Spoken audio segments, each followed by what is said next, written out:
All right, are you able to see my slides? Yes, the Nelson? slides are yes, the slides are visible from my end. We can be able to see your slides. Okay. Thank you very much. So the topic of our webinar this evening is the multidisciplinary team approach to the management of Duchenne muscular dystrophy. And actually, the principles of managing Duchenne muscular dystrophy can be applied to any other generalized muscular dystrophy with the exceptions of a few. So my name is Dr. Lucia Amolo. I'm a pediatric neurologist based in Kenyatta National Hospital, Kenya. With me, I have a group of very wonderful speakers from Africa. We have Dr. Sizakele Mokati, who's a pediatric pulmonologist and clinical researcher. She's based in Pretoria, South Africa, and will be discussing the pulmonology aspects of Duchenne muscular dystrophy. Dr. Ash Vatha is a consultant pediatric cardiologist who's based in Pietermaritzburg, South Africa. He'll be discussing the cardiology aspects of Duchenne muscular dystrophy. Then we have Dr. Madhura Joshi. She's a pediatric endocrinologist who currently works in Kenya, but has also worked in India and the United Kingdom. And finally, we have our very own Kelvin Radoli. He's a pediatric occupational therapist based in Kenya and also a lecturer at KMTC.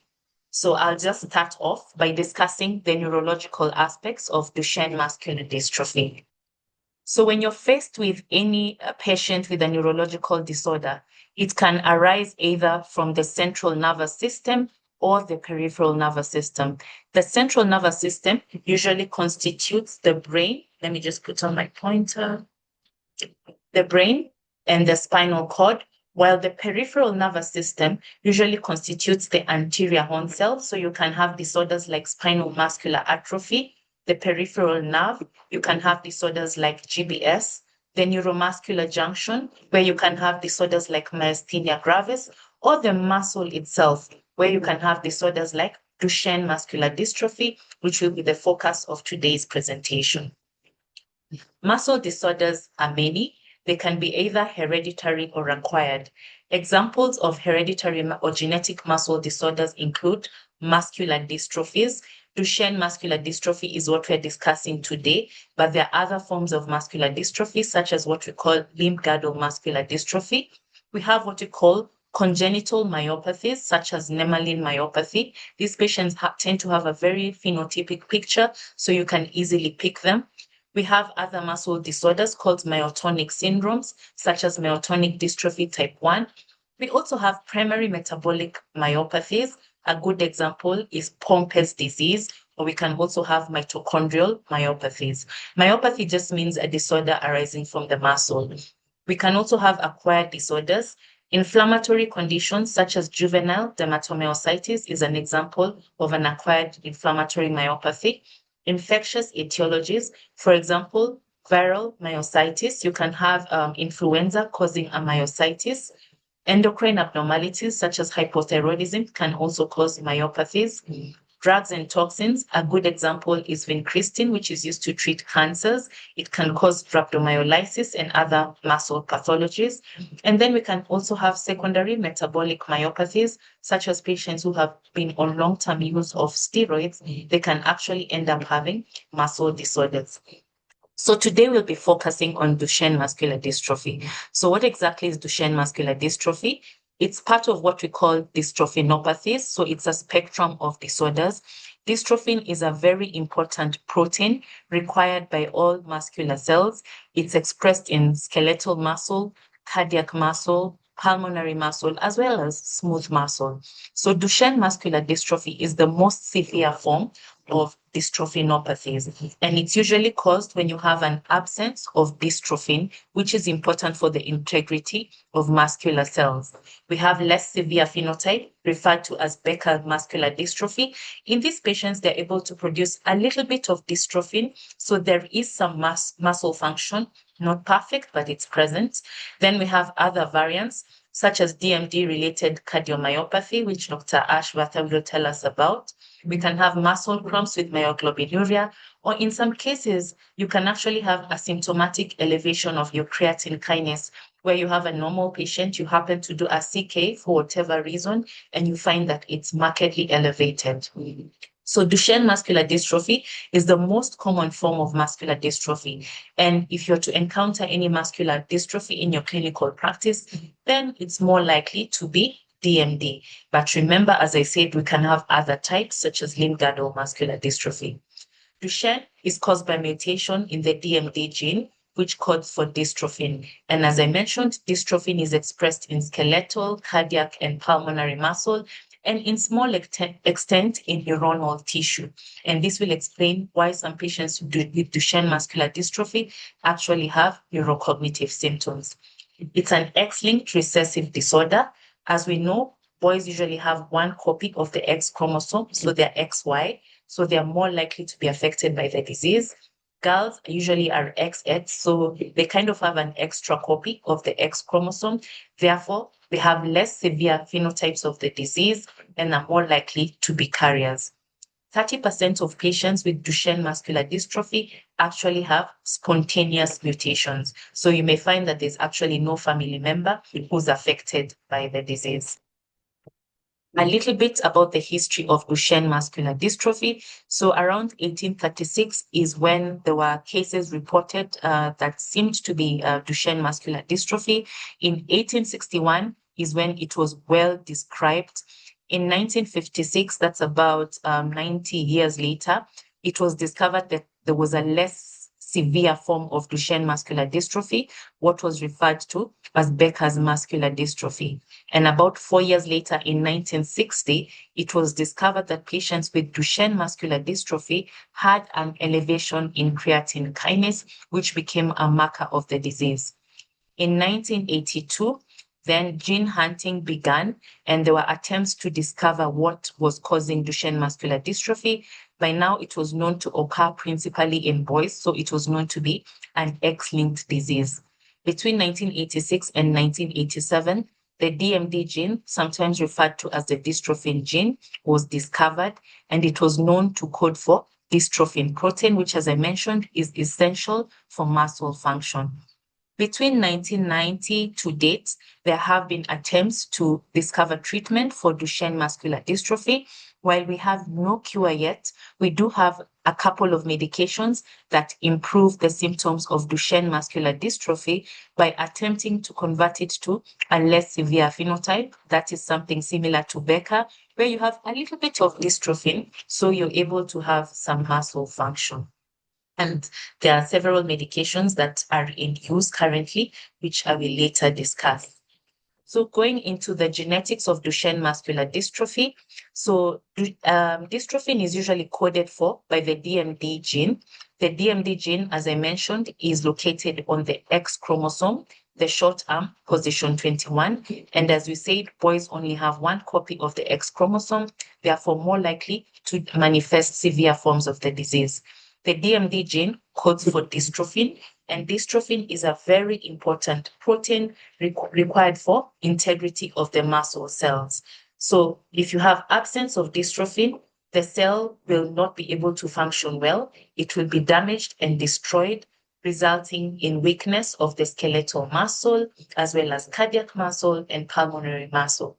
So Duchenne muscular dystrophy is caused by complete loss of function of the DMD gene. So a patient is unable to express any forms of dystrophin. As I mentioned in Becker's muscular dystrophy, there's a little bit of function of the DMD gene. So the patient is able to express a little bit of dystrophin, so they'll have a less severe form of the disease. So the DMD gene is actually the longest gene in the body. And because of that, it's more predisposed to getting errors. And this is a pictorial representation of the mRNA from the DMD gene. It contains 79 exons, and the exons are the ones responsible for coding for the dystrophin protein. So because it's so large, it's predisposed to errors. Some of the common errors that can occur in the DMD gene are large deletions, where you can have deletion of one or more of these exons. So usually in the DNA, you have exons and introns. Exons are usually the ones that code for the protein. You can have large duplications, for example, between 38 and 40, it repeats itself maybe several times, or you can have small, tiny changes such as small deletion. The most common mutation that occurs in people with Duchenne muscular dystrophy is large deletions of one or more of the exons. And there are certain deletion hotspots, usually that occur between the exon 43 and exon 55. And this is actually the target for most of the therapies. So you can see because the gene is so large, it's difficult to make treatment for all these possible deletions. So most of the treatment has focused where these hotspots usually occur. So the epidemiology of Duchenne muscular dystrophy, it occurs in about 1 in 5,000 male births. As we said, males are usually affected. However, you can also have females affected by the disease, usually a less severe phenotype, like some of them may just present with a cardiomyopathy. It's characterized by progressive weakness of skeletal muscles in early childhood. And usually the initial symptoms usually occur at around 2.5 years. Definitive diagnosis is often delayed, more so in the African setting, where we do not have access to early diagnosis and some of the treatment. So many of the patients in the African setting may actually not survive beyond the pediatric period. There's what we call a genotype-phenotype correlation. What this means is that the genetic mutation that the patient has is likely to determine the kind of physical symptoms and progression of the disease that the patient will present with. So what are some of the clinical presentations of this disorder? Patients usually present with muscle weakness. The weakness tends to be more proximal than distal. So the proximal muscles are affected more than the distal muscles. Motor delays will commonly occur. So it's important when you're doing your history to determine the motor milestones. These are the gross and the fine motor. When did the patient have head support, sitting, standing, walking, crawling, as well as fine motor such as finger feeding and the handwriting of the patient. So although the disease usually has proximal weakness initially, as the disease progresses, they can have proximal and distal weakness. They may also present with difficulty standing from the floor, difficulty climbing stairs. They have frequent falls and tripping, and often the PE teacher in school will say that this child is always falling, is always lagging behind when they're running laps in the field. They tend to have abnormal gaits. These include waddling gait due to weakness of the proximal muscles, including the glutes. They have toe walking because of shortening of the tendon Achilles, and they tend to have what you call hyperlordotic gait. They also have calf hypertrophy because of progressive muscle death, which is replaced by fatty tissue. So if you look at the calf muscles, they almost look like they have been working out, but the rest of the muscles in the body could be quite wasted. Most patients become wheelchair dependent by their late teens. They also have progressive cardiomyopathy and respiratory insufficiency, which Dr. Ash and Dr. Caesar will talk about. They have also neurocognitive symptoms such as speech delays, cognitive challenges, learning disabilities, so they may be falling behind in school. They have behavioral problems such as oppositional defiant behavior, ADHD, and some of them may even present with ASD, which is quite common nowadays. Again, as we said, dystrophin is expressed in variable amounts in the brain, and this can explain why they have these neurocognitive signs and symptoms, aside from the muscle symptoms. So this first picture is just to show you the Gower sign, which we use to determine muscle disorders, including Duchenne muscular dystrophy. We see the patient has difficulty arising from a lying position. They have to turn from the prone to from the supine to the prone position, and then the patient almost uses their body to stand up. The second video is a video just to show the gaits. Just a minute, sorry.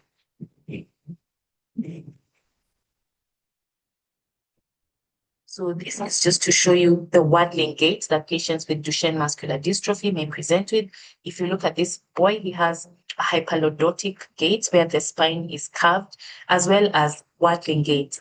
So you can see the hips swing back and forth as the patient is walking. Then what's the clinical cause of the disorder? So the age of deterioration is variable. However, they all deteriorate eventually. The age of loss of ambulation is somewhere between 7 to 13 years, and any period of lack of ambulation can accelerate the motor loss. Once the patients become non-ambulatory or not walking, then they tend to have abnormalities, and this can include fixed skeletal deformities, progressive scoliosis, symptomatic respiratory distress, as well as cardiac dysfunction. They have complications related to the disease as well as to treatment, such as cardiac, bone, endocrine, and pulmonology, which my colleagues will talk about. If untreated, most will require non-invasive or invasive support by 18 years. They usually go through several stages. So initially, they may be pre-symptomatic, especially if they come early. Then they have the early ambulatory phase where they have the gait abnormalities, the Gowers maneuver, the late ambulatory phase where they're able to walk, but they have more and more difficulty. Then they progress to the non-ambulatory phase where they're able to maintain their posture. They may develop some scoliosis. And then eventually they go to a late non-ambulatory phase where they have weakness of both the proximal and distal muscles, and they're completely non-ambulatory. So how do we diagnose Duchenne muscular dystrophy? A good clinical history is important. You need to take a family history, especially of the mom, to see if she has any weakness, ask if she has any signs of cardiac disease, because as we said, some of them may just manifest with cardiac disease. Ask about the boys in the family. If you have any older siblings or younger siblings, you want to know if they have any signs of weakness. Do a complete examination, looking for some of the things we've discussed, such as difficulty climbing stairs, calf hypertrophy, a waddling gait. Usually, creatine kinase will be markedly elevated in these patients. It's usually very, very high, above 5,000 international units per liter. The liver enzyme, so creatine kinase is usually elevated because it's a muscle enzyme that leaks out of damaged muscle. But you need to note that in the very late stage, where the muscle is completely destroyed, you may actually have low levels or absence of a rise in your creatine kinase. The liver enzymes such as AST, ALT, and LDH would be elevated. This is because liver enzymes also exist in muscle and are leaked in blood during muscle injury. So this doesn't reflect injury to the liver, but injury to the muscle. Genetic testing is the main test that we use to diagnose Duchenne muscular dystrophy. So it's the gold standard. Here in Kenya, we tend to do whole exome sequencing. There are other genetic tests that can be done, including MLPA, which is multiplex ligation probe assay. So it's the gold standard for diagnosis. EMG, as I've put a question mark because it's not standard use for diagnosis of Duchenne muscular dystrophy. It is not used for diagnostic purposes. It was used more early in the mid-1980s when we did not really have genetic testing, and it can be used to show us that we have a muscle pathology, what we call a myopathy, as opposed to being distinct for Duchenne muscular dystrophy. So when you do an EMG, you see certain changes, such as polyphasic waves. Muscle biopsy, again, is not standard for Duchenne muscular dystrophy. We use the gold standard of genetic testing. However, if you have atypical cases, then you can do a muscle biopsy where you're staining to see if the muscle has dystrophin present, and you'll also be able to see the muscle changes. And then we have the other diagnostic tests, which my colleagues will talk about. This is just an example of a muscle biopsy result of a patient with Duchenne muscular dystrophy. If you look at the H&E stain, which is the red stain, you can see the patient with Duchenne actually has quite fibrotic tissue, fatty replacement, and the muscle cells look quite small. And when we stain for the dystrophin, we can see the patient who has Duchenne has complete absence of dystrophin staining, while the one with Becker's has some dystrophin staining. So this is a good mnemonic for a patient with Duchenne muscular dystrophy, that's muscle. So you ask for any motor milestone delay, check for an unusual gait, speech delay. If any of these are present, do your creatine kinase as soon as possible. It will be very high through the roof. And this usually leads to early diagnosis of Duchenne muscular dystrophy, which allows us to initiate treatment early. Management is usually multidisciplinary. And that's why we have various presenters today, including endocrine, cardiology, pulmonology, orthopedics, physiotherapy, psychosocial, geneticist, as well as GI. Usually we need comprehensive care guidelines to advocate from diagnosis to the non-ambulatory phase. Corticosteroids are the gold standard for treatment. They're recommended for treatment of all boys with Duchenne muscular dystrophy. There are other novel or emerging therapies, none of which are available in Kenya. Maybe Dr. Ash and Dr. Caesar will tell us if they're available in South Africa. These include what we call exon skipping therapies, gene therapy, and ataluren, which I'll just mention briefly. So for corticosteroids, why do we use them in DMD? They prolong ambulation, they improve muscle strength and pulmonary function, they reduce the need for scoliosis surgery, and they delay the onset of cardiomyopathy. The steroids that are in use now are prednisolone, deflazacort, and vamorolone. Remember, steroids can come with very many side effects such as obesity, weight gain, cataracts, osteoporosis, which my colleague Dr. Madura will discuss.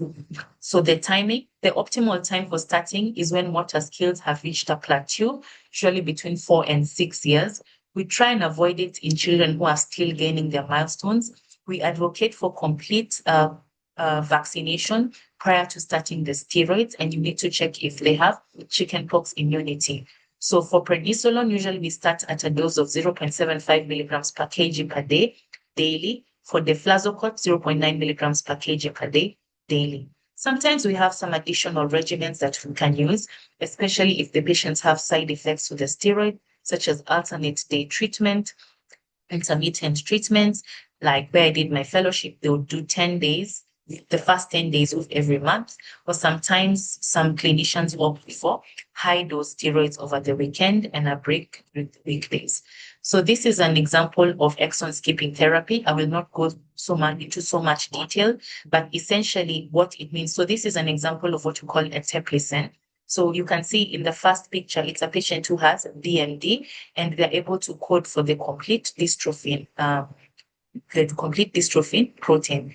In the second picture, this is a patient who has a mutation. You can see exon 50 is missing. So when the DMD gene is trying to code because of the deletion, they're unable to continue with the puzzle. So they end up having no dystrophin protein. So in exon skipping therapy, it's almost like you're trying to solve a puzzle. If you're unable to connect 49 and 51, you can remove the 51 and connect the 49 to 52 so that you're able to provide a little bit of the dystrophin protein. It may not function 100%, but at least you'll have some of it. We have gene therapy available in some countries, not in Africa yet. Usually you deliver a functional gene, usually a small form of the gene, what we call the microdystrophin gene, because we say the DMD gene is the longest in the body. So you need a vector to be able to deliver it. Usually we use the adenovirus associated vector to deliver it. The first gene therapy is FDA approved from age 4. As I said, it's unavailable locally. So in conclusion, all patients with Duchenne muscular dystrophy will show progression of the disease. It affects skeletal, cardiac, and pulmonary muscle, and glucocorticoids slow down disease progression. Multidisciplinary team management is key. And at this point, I'd like to invite Dr. Sizakele Mokati to tell us about the pulmonary complications of Duchenne muscular dystrophy. Thank you.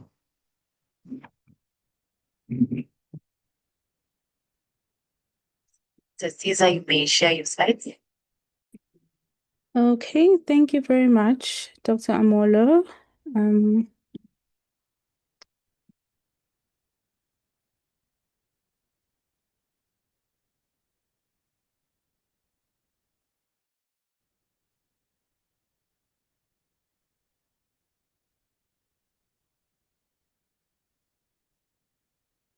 Hey, are you able to see my slides? Yes, we are very clearly. Okay, thank you very much. Yes, we can. Thank you for the invitation. This is a big privilege for me. I am working in South Africa. I'm a specialist pediatrician and a pediatric pulmonologist in one of the private hospitals in South Africa, and currently involved in clinical research. So I'm actually very happy to do this topic because I just got a message that there might be a new drug that we can use at the moment. So I'll just go on to talk about just the role of the pediatric pulmonologist in muscular dystrophies, not specifically for DMD, but those are the patients we mostly get from our neurology colleagues. So I have note declarations. This is not a non-sponsored presentation.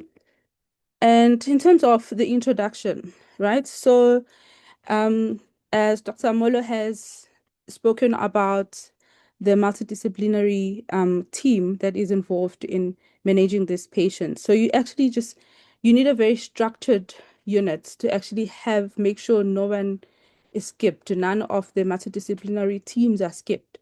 So you actually need a structured, proactive approach to respiratory management. And this has shown to actually prolong survival because the most of the time these patients are actually dying because of respiratory insufficiency. They have respiratory infections, and then you also have the complications with the cardiac abnormalities as well.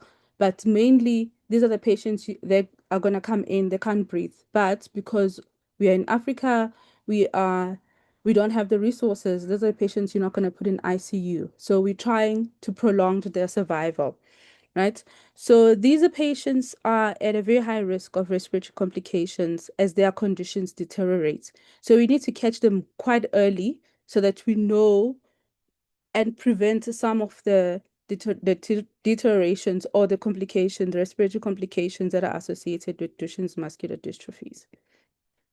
So our role as a team, we need to make sure the assessment is done early.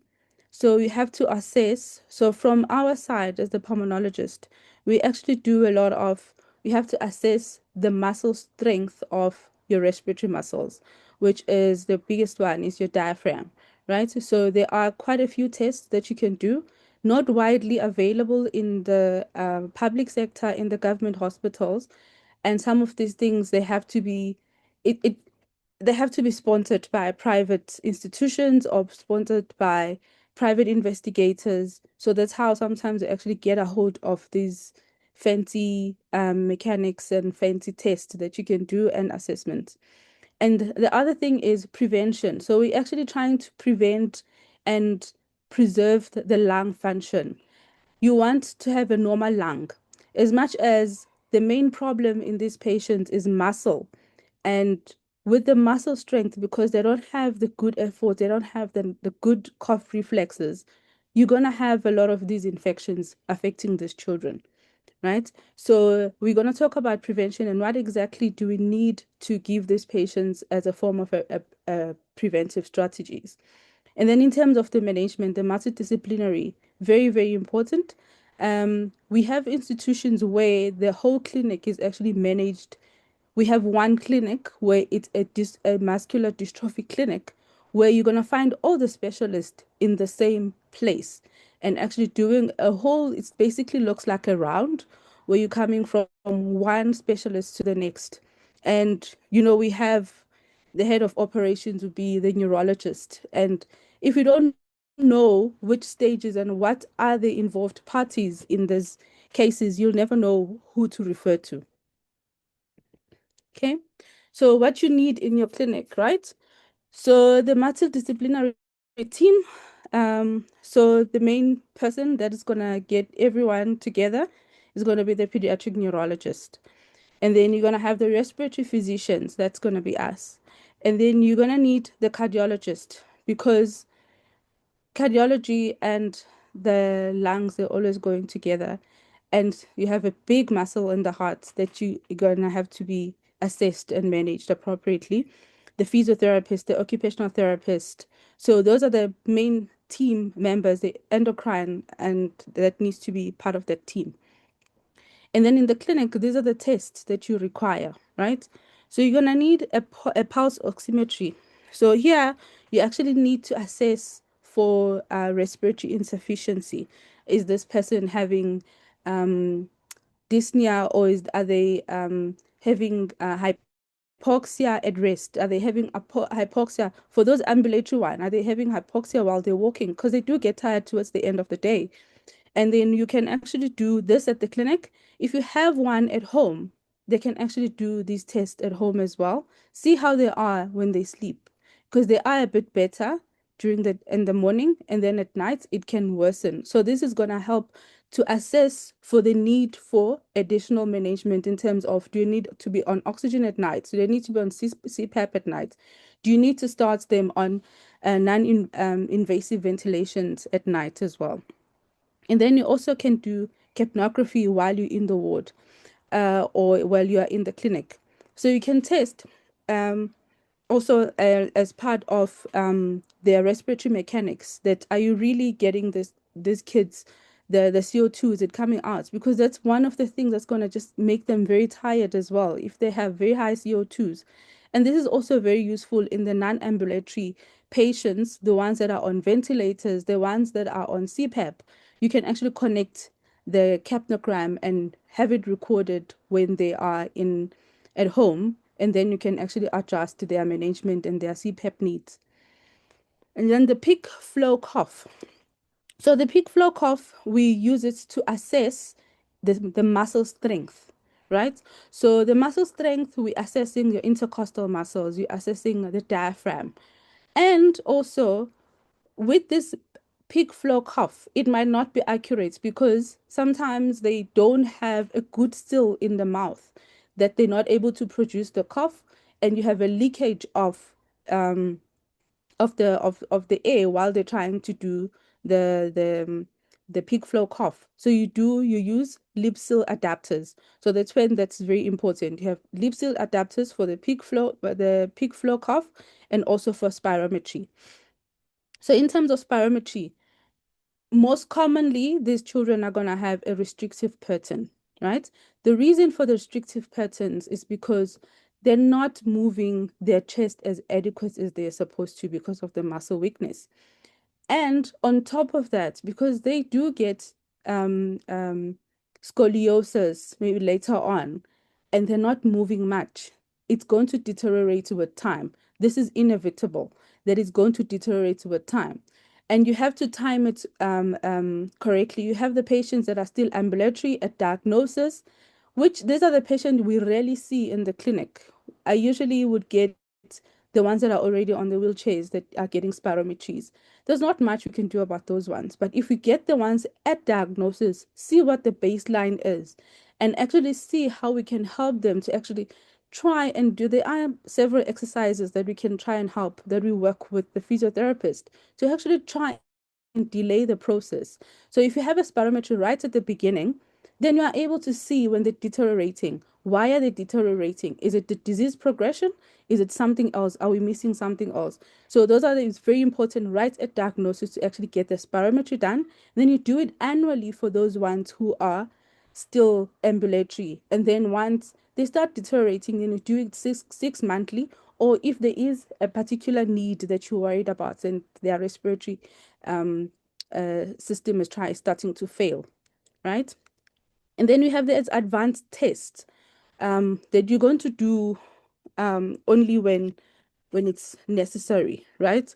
So you're going to do these tests mostly for these patients that are non-ambulatory, they are bedridden, they are at home, they are on ventilators.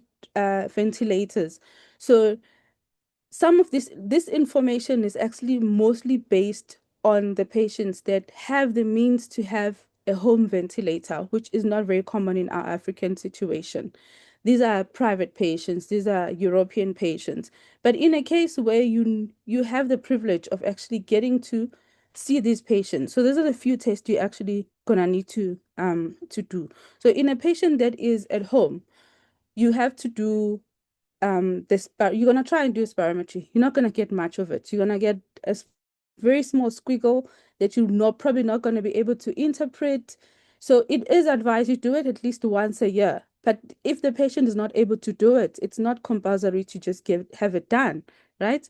Then also you can do and then you can do your try and do a peak cough. But that one is gonna be also very, very weak. So this is now we're actually going towards the end of the disease process, of which there's not much you can do at that point. So what I'm trying to emphasize is if we get this patient referred quite early, at least there's something we can still do about it. Hopefully, we're going to get the right drugs at the end.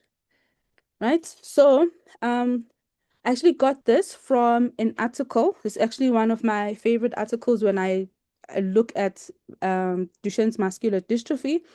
It has all the systems that you need to look at. I feel like if you have a neurology clinic, this must be pasted very boldly in the wall. Everyone needs to know about it and know exactly what is expected of each discipline, right? And what we do in terms of the pulmonology side, this is some of it I've already explained, that you have to know what the baseline respiratory function is, and then prevent problems. So we're gonna have to prevent your pneumococcal. So you need to put them on vaccines. And if you're having a flu season, you have to put these children on flu medication, right? And then as they're progressing, they're starting to have risks of respiratory infections. So there are exercises that I'm going to talk about that you can actually do with the physiotherapist to try and strengthen the muscle as much as you possibly can to delay the progression, right? And then you have the right end of the spectrum where you have these patients who have very high risk of respiratory impairment. You have patients that will have now they are bedridden, they are non-ambulatory, and if you had seen these patients most of the time, they're actually quite overweight, which is also a contributing factor in terms of their respiratory issues, right? So multidisciplinary, as you have to add nutrition as well. You have to send them to a dietitian. They're going to have sleep apneas. They're going to have obstructive sleep apneas. They're going to have sleep disorders, breathing, which is going to worsen the respiratory health of these patients. So this patient they're going to have respiratory infections. They're going to have pulmonary hypertension. They're going to have pulmonary hypertension from the lung, from the heart, from the pressure from of the poor movement of the chest wall, and they're gonna have from the upper airway from the obstructive sleep apneas. So it becomes a vicious cycle. So that's why you have to be assessed and managed quite early. So this is another more of a quicker way. If you're just going through, you need to remind yourself what do you need to do in terms of in the from the respiratory side. So if you have a child who's more than 6 years, because those are the kids that are able to do a spirometry, but we do have other tests now. Um, uh, which are not readily available everywhere else, where that you can test a child who's less than 6 years old. But if you have a child who's more than 6 years, who can sit, who can blow and do a spirometry, you have to do that annually.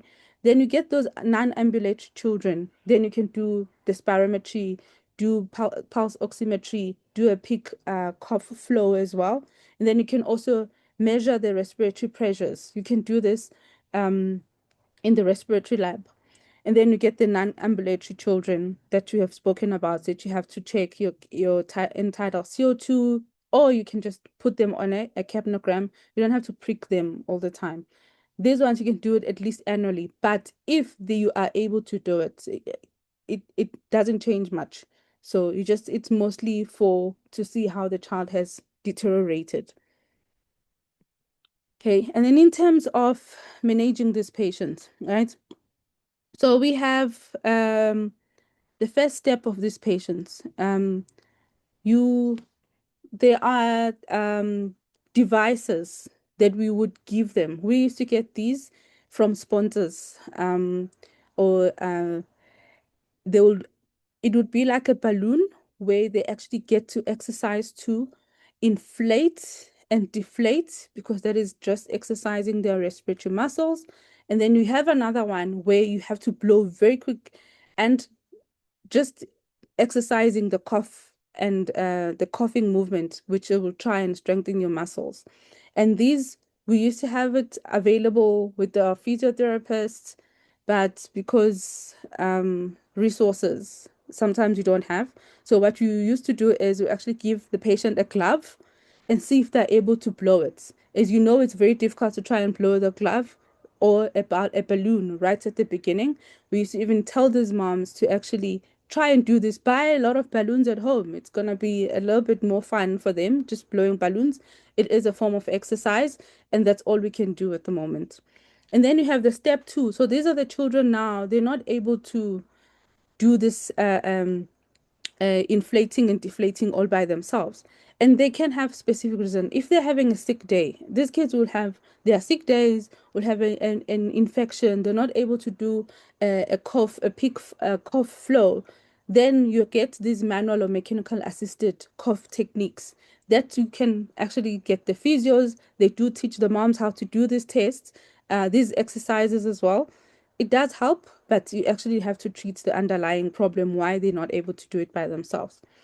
And then for step 3, these are now your non-ambulatory patients. And once you start seeing the deterioration in their lung function and in their SAT, in their CO2, these are the ones that might need nocturnal ventilation. So you only give them ventilation at night or towards the end of the day when they're actually just tired and exhausted. Then it helps them to actually get the CO2 out and give them a little bit more oxygen. Daytime ventilations, this is right to what when they are not able to breathe by themselves, or they have very low reserves, they're not able to do proper gas exchange even during the day, even when they're waking up. So these are the patients who are going to be on all day ventilation. They can be on nasal prongs during the day, they go on CPAP at night. And then your last step would be to do a tracheostomy. So this is mostly for more supportive. This is now you just want them to be able to breathe. And this comes with a lot of teaching that you have to, the moms need to go through a whole series of tests of teaching about the tracheostomy care, which is not always feasible in our setting. And whatever you do, don't forget vaccinations. I can't stress this enough. So always, after all, you're still a pediatrician, you're still a medical officer, you're still an intern. Whenever you're looking at a child, you always check for vaccinations, right? Your scheduled vaccinations, very important. So you cannot be missing scheduled vaccinations and then you skip and you go and get the fancy influenzas and your RSVs and your COVID.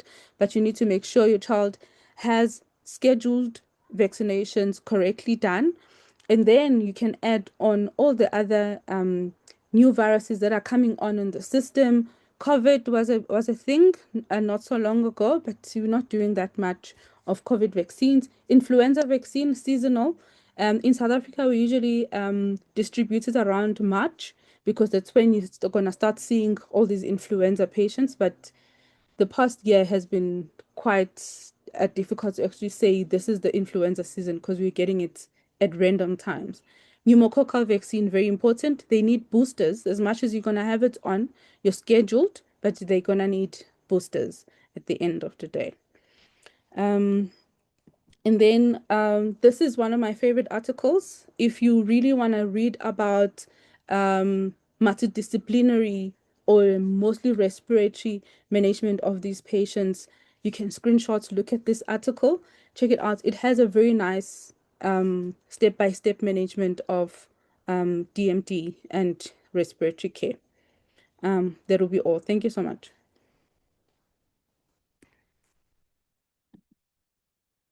Thank you. I'd like to now invite Dr. Ashwata to tell us about the cardiology complications of DMD. Thank you, Lucia, and thank you, Dr. Makati, for your wonderful presentations. Can you all see my slides? Yes, we can. Great. I'm Shailen Vatha. I'm a pediatrician and pediatric cardiologist. I'm based in South Africa, in Pietermaritzburg. And I run Gray's Hospital Pediatric Cardiology Unit, which is a tertiary center. So I was asked by Dr. Moller to talk about the cardiac manifestations in children with Duchenne Muscular Dystrophy. So here I say, understanding heart-related complications in your young patients.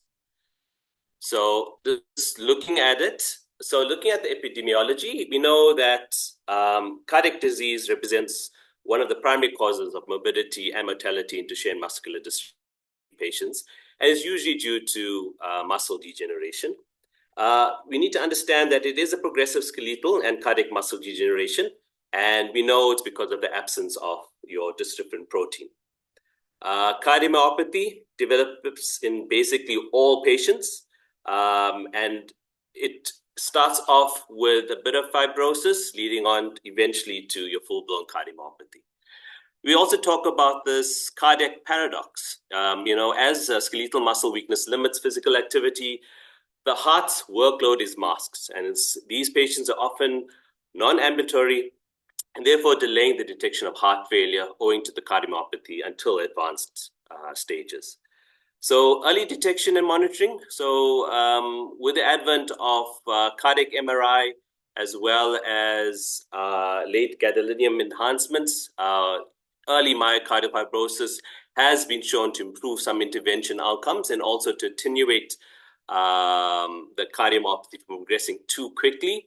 And it's important, very, very important to understand that coordinated care, so lifelong cardiac monitoring and collaboration between cardiologists, neuromuscular specialists, and all other cadre of staff that actually look after these patients is very, very important, especially to their outcomes. So a bit of the pathophysiology, we know that there's basically in Duchenne muscular dystrophy, there's an absence of dystrophin that leads to mechanical injury. You have this inflammation, necrosis, and fibrosis, and eventually that kind of undergoes repeated cycling, and you have eventual replacement with fibrotic and adipose tissue. The process is progressive, and therefore it leads to this dilated cardiomyopathy. Myocardial fibrosis starts in the posterior lateral left ventricle, and this can actually be detected early by your cardiac MRI. The electrical activity is also impaired, so you have structural changes which cause conduction delays, arrhythmias, and impairs systolic and diastolic function, and this eventually leads to heart failure as well. And you also have this calcium dysregulation and apoptosis, and this dystrophin loss then also causes cardiomyocyte apoptosis and progressive functional decline. So what about the clinical presentation and symptomatology? So a lot of these children have subtle cardiac symptoms. So, a lot of them may present, they may be asymptomatic for long periods of time. And despite them having myocardial damage and ventricular dysfunction. As I said, they can progress with dilated cardiomyopathy being the hallmark of the disease, and they can eventually have fatigue, reduced exercise tolerance, dyspnea, and atopnia. But these can all be masked because of your skeletal weaknesses as well. And these may mask your advanced treatment for your heart failure before it develops. They're at risk for arrhythmias and cardiac risk. So arrhythmias like atrial tachyarrhythmias, premature ventricular contractions, and these often precede heart failure and require urgent evaluation. And we need to now look at, rather than a reactive approach to monitoring, we need to now look at a proactive approach. So routine imaging, ECGs, and these are very essential for early detection due to the late symptom onset and variable presentations. And because many of our patients become non-ambulant, and Dr. McCarthy and Dr. Amola has mentioned this, traditional symptoms like exertional dyspnea are often masks. So some of the common symptoms I think we need to be aware of, and especially whether it's a caregiver, whether it's a general practitioner, even a medical student, some of the common symptoms that you may experience, you can have unexplained fatigue, which is disproportionate to the skeletal muscle weakness. So those that are still a bit ambulatory, they may be much more tired than what is expected. They can have reduced exercise tolerance. And some of the late signs, and this is usually from more of your pulmonology aspects, as you can have dyspnea, you can have some atopnia and peripheral edema. Some of the clinical red flags that one needs to understand is that you can have a persistent resting tachycardia. And once you have this needs to and I've made it in red.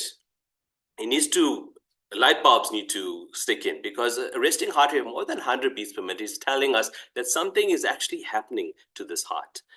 Syncope or pre-syncope, so dizziness, is one of the clinical red flags. If they have any palpitations, because this can be as an example of any arrhythmias that might be happening. And sometimes they may have unexplained abdominal discomfort, and that's a sign of hepatic congestion from your heart failure. Diagnostic techniques, so I'll go through some of the ECG findings. Echocardiograms and cardiac MRI help to track these subtle cardiac changes and to detect disease progression quite early.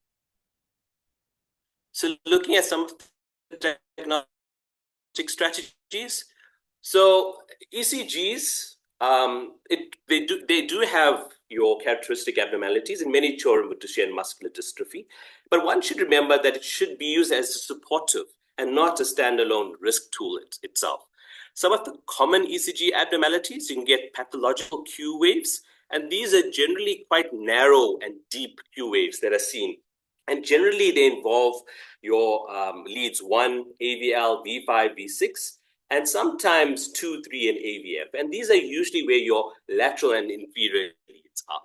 You can get this sinus tachycardia, and you may also get some conduction delays, and this indicates myocardial damage in Duchenne muscular dystrophy patients. In arrhythmias and morbidity risks, you can get premature ventricular complexes and ventricular tachycardia, and this again increases your morbidity risk in children with Duchenne muscular dystrophy. And therefore, we need to look at doing ECGs more frequently, and sometimes you might have to do a continuous ECG and Holter monitoring to help detect some intermittent rhythm disturbances and to help you to guide treatment. And one should actually follow, if they're having any arrhythmias, we should follow your local guidelines in terms of arrhythmia management. As you can see, I'm hoping you can appreciate, you can have this very deep, narrow Q wave. You can see it in 1, you can see it in V5 and V6. And you know, these are some of the hallmarks, and you can also get tall R waves in V1 as well. So a tall R wave, deep Q waves are some of the hallmarks that you may get on an ECG with a child with Duchenne muscular dystrophy. So looking at the role of echocardiogram, and I think this is also very, very important to understand, the role of echo in early DMD cardiac assessment is usually a first-line modality, especially in our low research settings, before any cardiac MRI is even available. It's useful for serial assessments. It detects early left ventricular function. So this is where we look at fractional shortening and ejection fraction. It can also detect strain imaging. So for those who understand and know global longitudinal strain, how to use it, it helps to identify subclinical myocardial involvement. And those that are very that have an idea of how to do an echo, and you may also appreciate some hypokinesia of your LV wall. Once you get RV involvement and pulmonary hypertension signs, this basically tells you this is advanced stages. And in this echo image, I'm sure you can appreciate that you have this very dilated LV, and it's very LV, and you can also appreciate a little bit of these very large trabeculations, which is not normal for a left ventricle.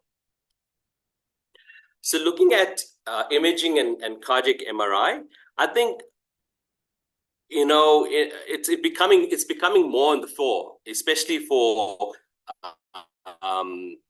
children with Duchenne muscular dystrophy. So it's actually considered to be the gold standard. It detects subclinical, detects subtle myocardial abnormalities earlier than echo, and it enables timely diagnosis in children with Duchenne muscular dystrophy.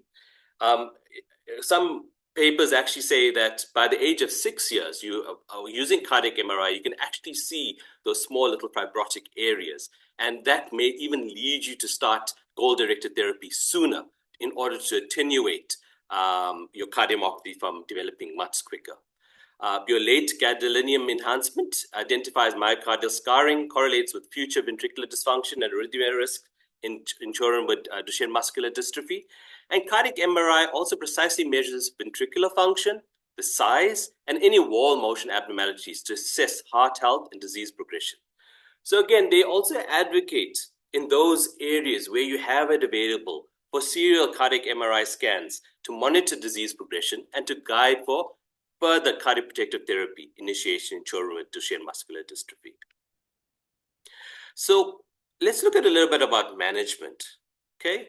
So early medical therapy is important, okay? So early initiation of ACE inhibitors or angiotensin receptor blockers prevent left ventricular dysfunction, and it also reduces myocardial fibrosis.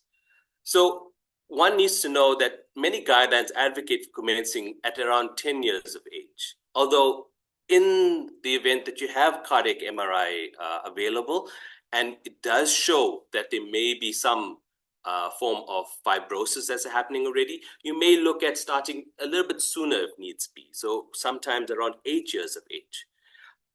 So advanced cardioprotection, so addition of your mineralocorticoid receptor antagonist, something like spironolactone or eplerenone, as well as beta blockers, enhances cardioprotection and manages systolic dysfunction or arrhythmias. Again, comprehensive follow-up is paramount. So regular follow-up every 6 months to 12 months, assess treatment efficacy, and you need to adjust your medications accordingly.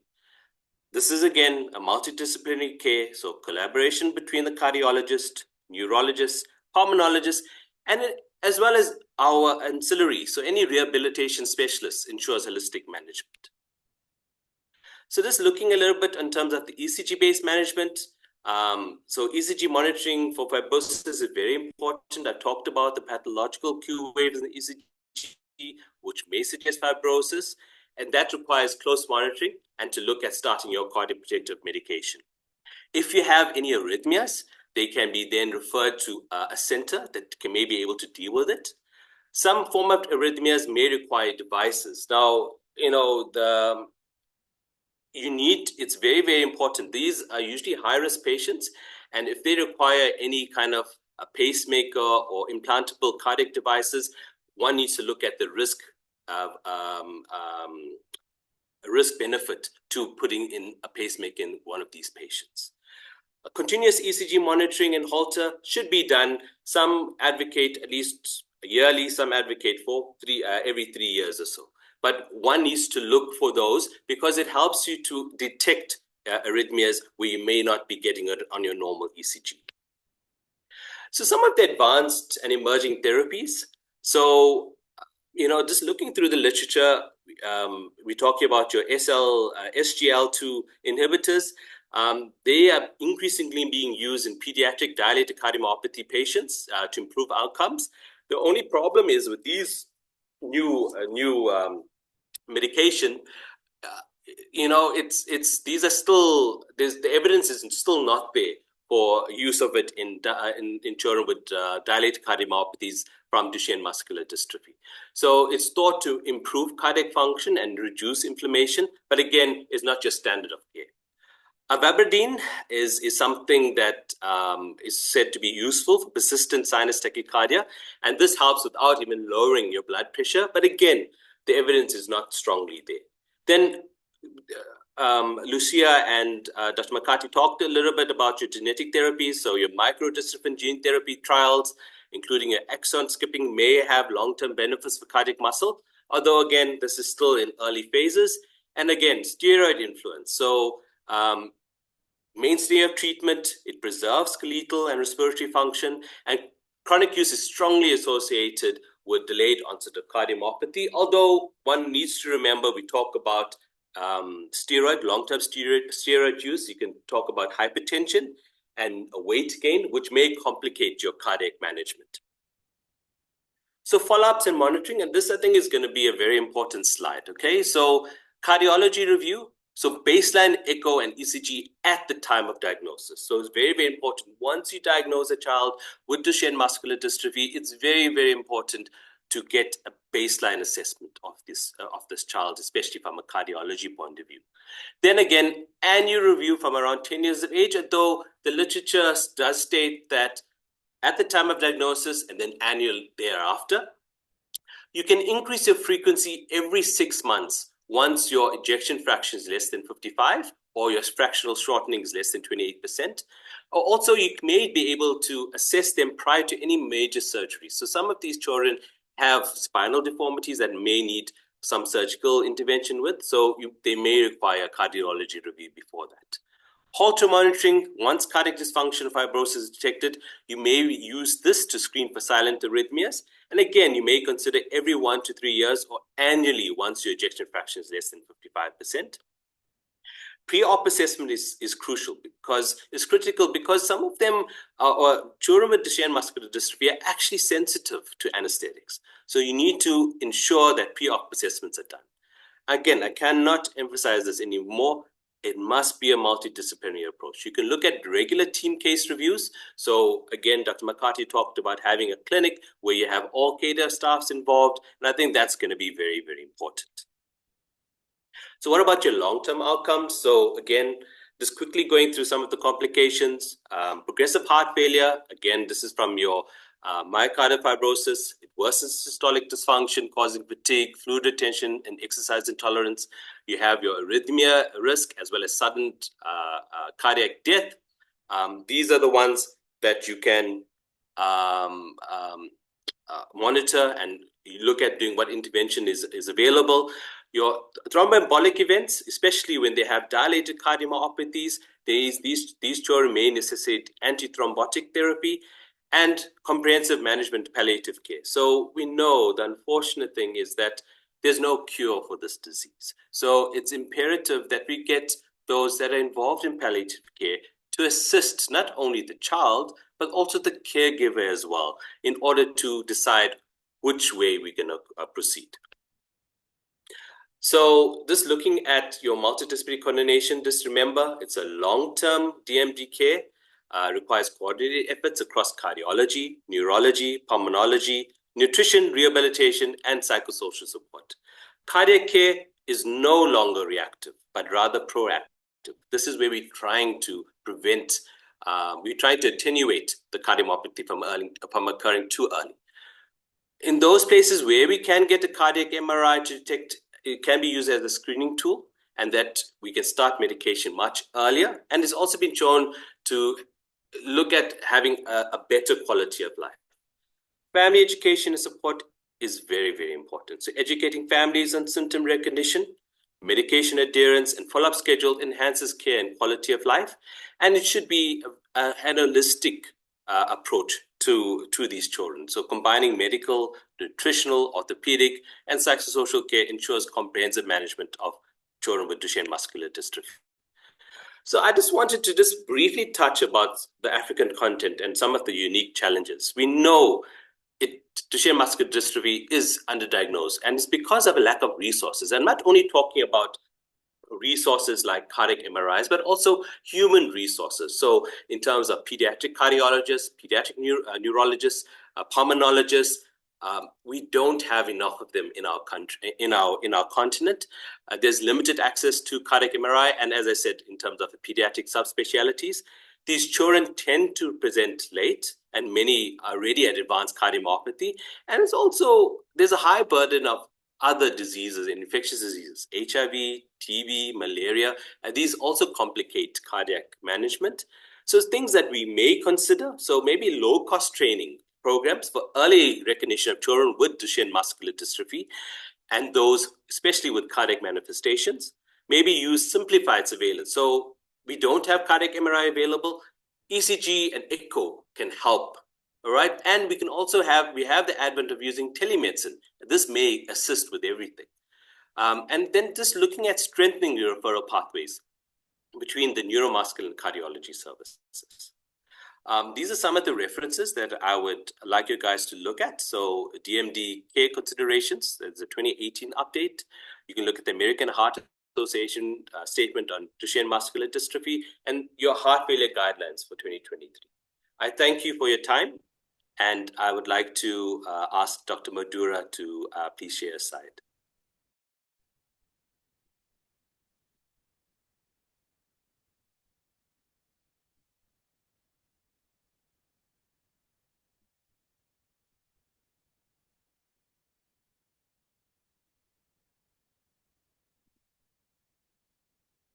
Dr. Joshi, please share your Hello. slide. Yeah, I'm trying to share right now.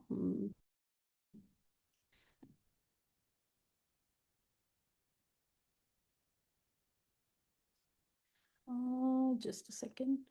So,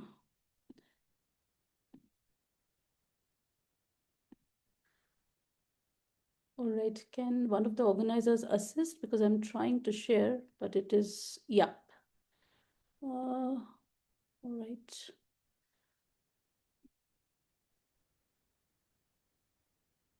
Would you like me to share on your behalf your slides?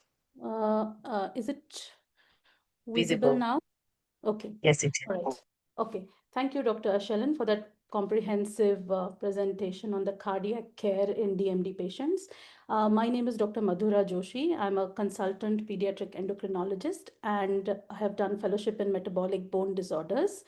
My topic is endocrine complications in DMD. I was very excited when Dr. Amolo shared about this because I have witnessed the positive effect that multidisciplinary care, especially endocrine care, can have on patients with DMD when I was doing my metabolic bone fellowship in Birmingham Children's Hospital. Getting started, the endocrine complications in Madhura, please Duchenne's put it muscular. on slideshow. Yeah, sorry. Is it better now? Yes. Yeah. So with the advances in care, multidisciplinary care in DMD, we have seen that there is a significantly improved survival in patients. The long-term corticosteroid therapy has altered the disease progression and outcomes. This study was done, it is a 50-year retrospective cohort study wherein survival in Duchenne's muscular dystrophy patients was studied, and it clearly outlines that the median survival has increased over time from 18.2 years in those patients born before the year 1970 as compared to 24 years in those who were born between 1990 and 1999. This shows that there is a definite increase in survival, and due to this, the previously unrecognized endocrine complications have now become more evident, or I would say unmasked. What are these endocrine complications? So DMD can cause a whole lot of endocrine, metabolic, and bone disorders. It can encompass all of these. We know that the mainstay of therapy is corticosteroids, glucocorticosteroids. Long-term glucocorticosteroid therapy of more than 4 weeks duration results in suppression of the hypothalamo-pituitary adrenal axis, leading to adrenal insufficiency, and hence these children are prone to adrenal crisis. There is also growth suppression. Due to the hypothalamo-pituitary gonadal axis suppression, again due to multiple factors, there is a delay in puberty in these boys. A high likelihood of obesity and insulin resistance as well as metabolic complications is present in this cohort. These children are also at a very high risk of secondary osteoporosis due to multiple reasons, and as a result are very prone to fractures.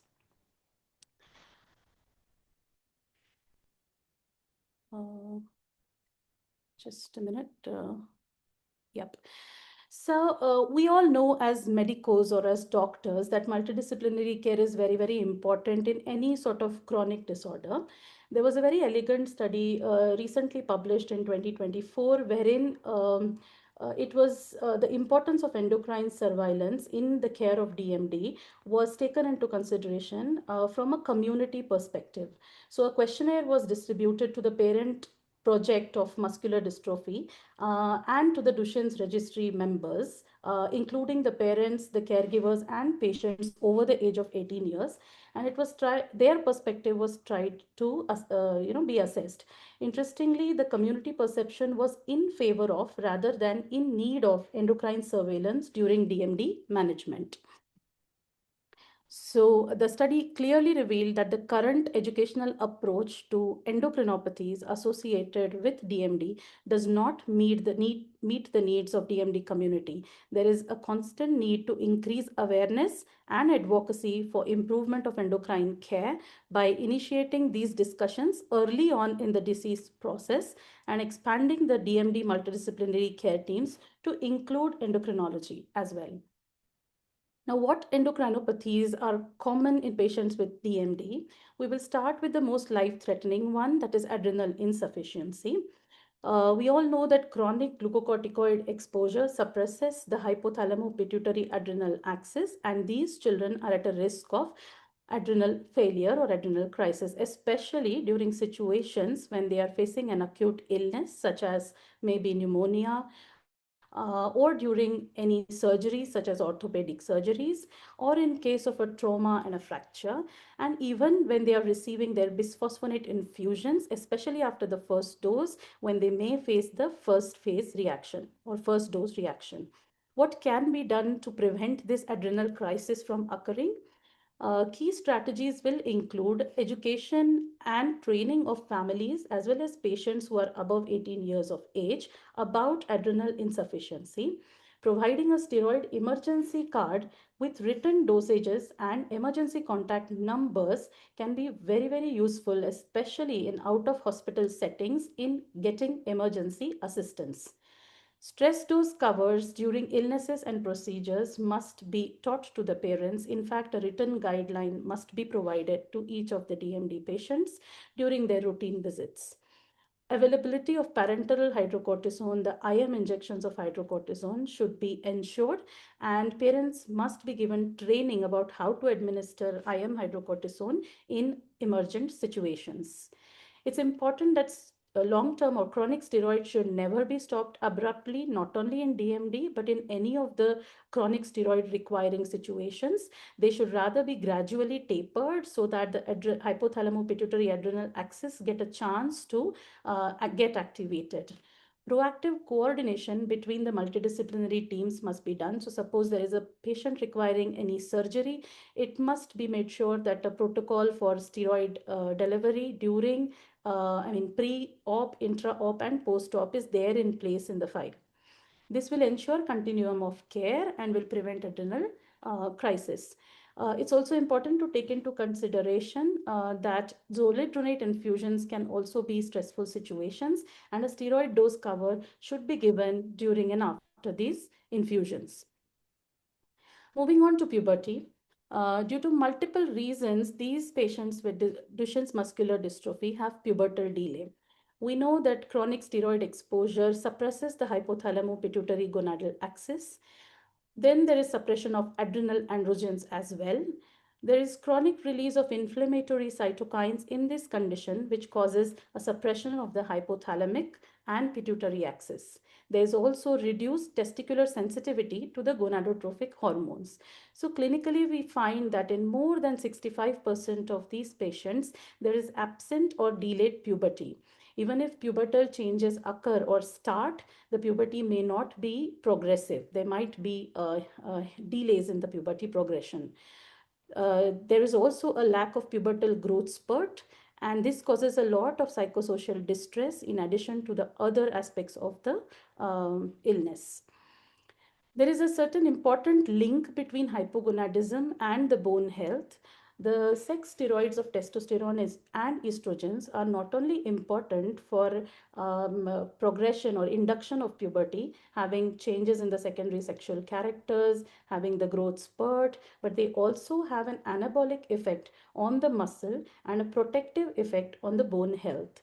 So if these hormones are not released or if the puberty is delayed, then hypogonadism occurs, which causes low bone mineral density and thereby increasing the risk of fractures. It also worsens the muscle weaknesses. So pubertal induction by way of supplementing with the sex steroid supports in peak bone mass as well as vertebral strength. How do we identify these cases? So if there are no secondary sexual characters, especially increase in the testicular volume in boys by 13 years of age, we say that there is pubertal delay. There is significant psychosocial impact. So these children will be, these will be the indications for pubertal inductions. So if no signs of puberty by the age of 14 years, if there is a significant psychosocial impact, or if there is low bone mass or fracture occurring in the particular child. The treatment will involve starting on testosterone injections. Usually they are given as a monthly therapy. The initial dose of 50 milligrams is the starting dose, and then this dose is gradually escalated over 2 to 2.5 years to reach the adult dose. Generally, the timing is between 12 to 14 years is considered as an adequate time to start the testosterone therapy. This ensures that there is improvement in the bone density, muscle mass, psychosocial well-being, and also once these children are started with the initial few doses of testosterone, it is seen that the hypothalamo pituitary gonadal axis becomes activated. Coming on to a very, very important part which was discussed by Dr. Amolo as well, the bone health in children with disorders or in children with DMD. So the bone health gets severely affected in DMD patients, and the reason is multifactorial. One has already been discussed that a lot of muscle mass is lost due to dystrophin deficiency, and it is replaced by fatty tissue or fibrous tissue. So there is reduced mechanical loading of the bones, which causes weakened bones. There is also upregulation of the rank ligand pathway, which causes increased osteoclastic activity and results in increased bone resorption, thereby decreasing the bone mineral density and causing secondary osteoporosis, which results in increase in the rate of fractures. There is pubertal delay, which we just now discussed. There is also disuse or loss of ambulation in these children, which is a very important factor that enhances the low bone mineral density. Obesity also contributes to the same. As in any other children, nutritional issues, calcium and vitamin D deficiency can also be associated, and they also result in weakening of the bones.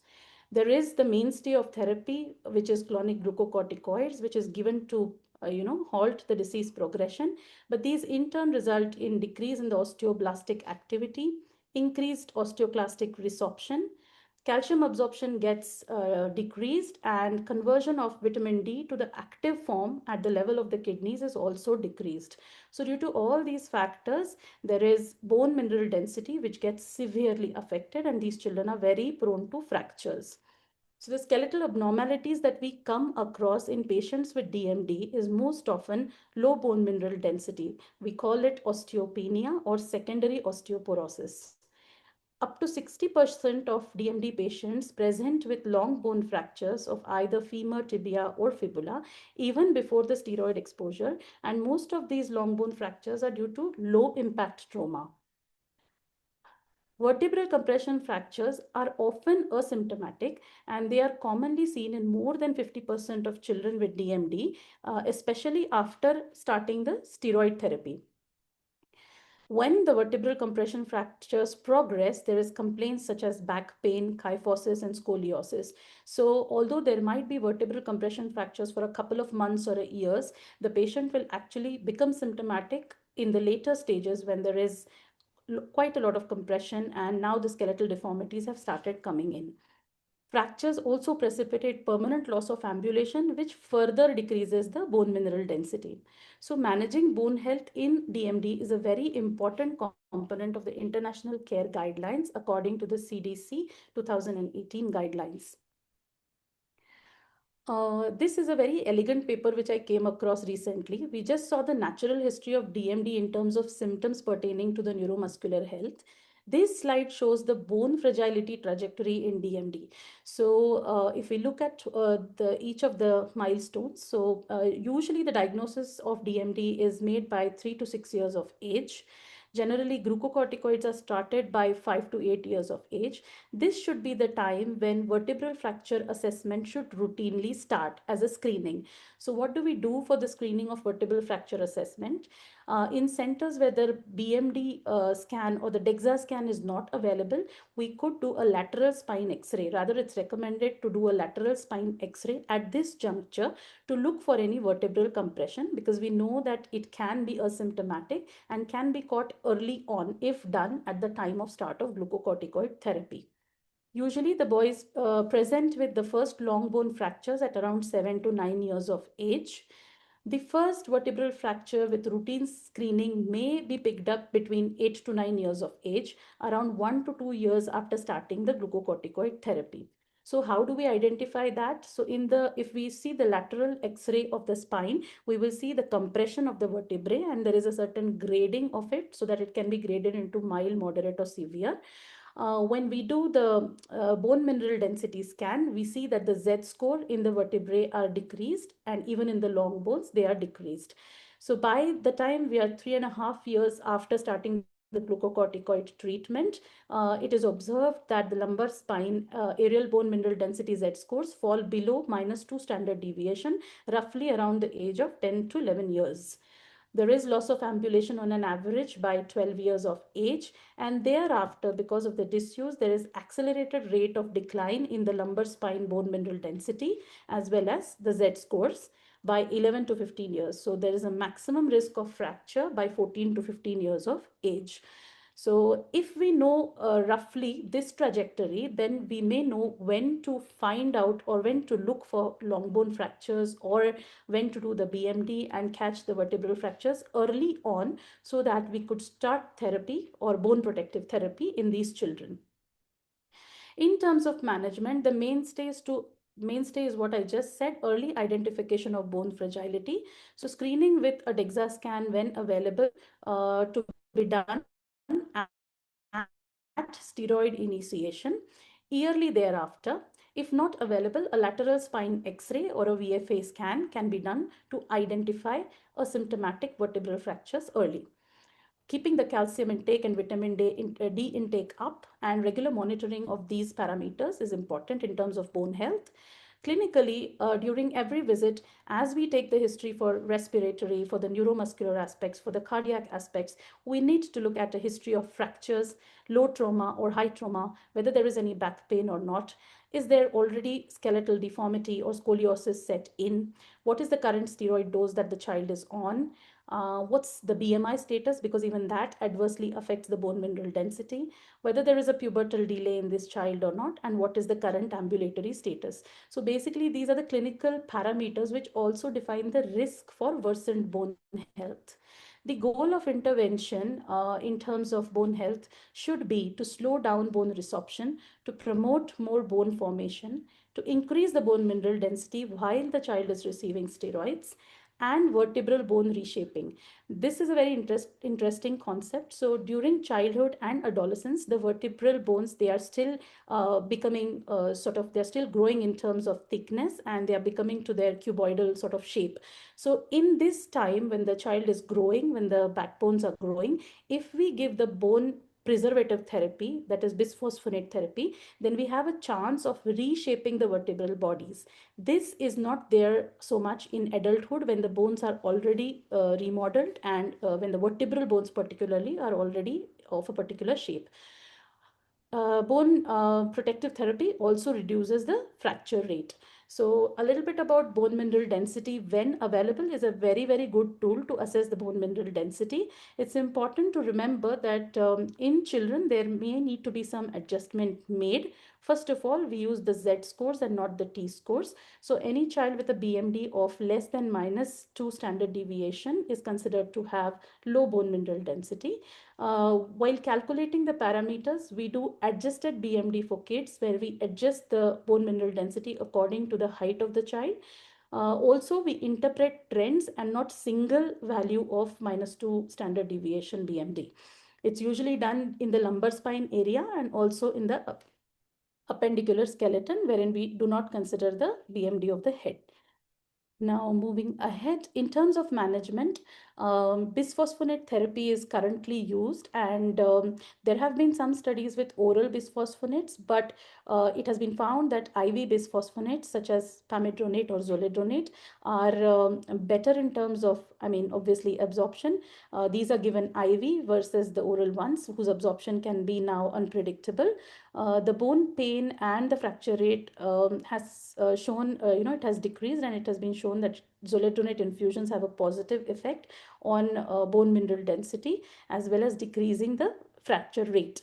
When to start? Single low trauma long bone fracture, or even a single vertebral fracture, as per the 2080 CDC guidelines. along with a bone mineral density of less than -2 standard deviations. Frequency of zoledronate injections, it is usually given as an IV injection in the said dose at a frequency initially of 6 months.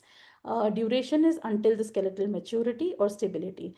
So there is a whole protocol to this. We look at the calcium and vitamin D parameters before giving the zoledronate infusions, and we ensure that calcium and vitamin D are up to adequacy.